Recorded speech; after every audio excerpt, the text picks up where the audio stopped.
June 11, 2024, mga kadahilanan kung bakit priority makapag-abroad ang mga taong may bisyo, palautang, walang pera, or tambay talaga, walang ipon, pabigat sa pamilya. Kasi nga po ay unang-una sa the place of complicated tropa ang punta nila. Kaya priority yung may bisyo kasi magtatrabaho doon, magbibisyo. Nandun yung mga bisyo. Pagsasama-samahin na lahat ng bisyo na negosyo. Pangalawa, nandun din, bakit kailangan makarating din yung mahilig mangutang? Kasi nandun na mismo yung kaliwat kanan, harap, likod, at loob ng pinagtatrabuho niya yung pautang business. So, dahil yun ang ugali niya, mahilig mangutang. Pangatlo, bakit kasali yung walang ipon, walang wala? Kasi nandiyan yung mga madrama, piling aping-api.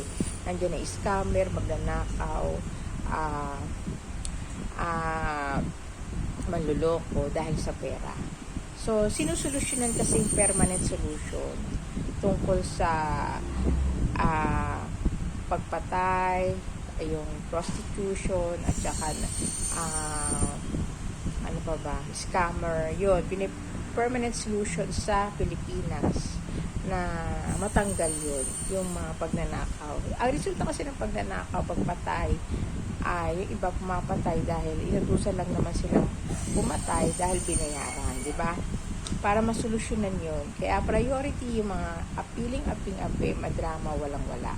So, yung tatlong yun, no? Yung magkakasangkap yan, may bisyo, palautang, at saka piling aping-api, mga walang-wala, uunahin makarating sa abroad.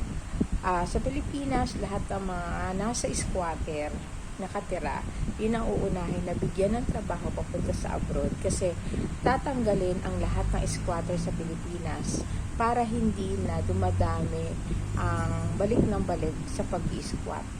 Kasi ang reason nila, kaya balik ng balik sa pag-i-squat, pagkatas bigyan ng gobyerno ng pabahay dahil wala namang trabaho dun sa dinalan nila. So, ang tendency, dahil wala silang pera, ibibenta rin. Hindi naman pabahay ang problema. Ang problema nila ay pera. So, yung kailangan tumbukin yung solusyon sa problema. Yung pera, kailangan trabaho. Diba? Kasi, yung kung ang tao hindi naman niya talaga gustong bumili ng bahay kahit pagkapera siya, maraming gano'n na tao, no? Lalo na mga taong complicated tropa, iba priority niya sa sakyan, magyabang, magpa-impress, diba?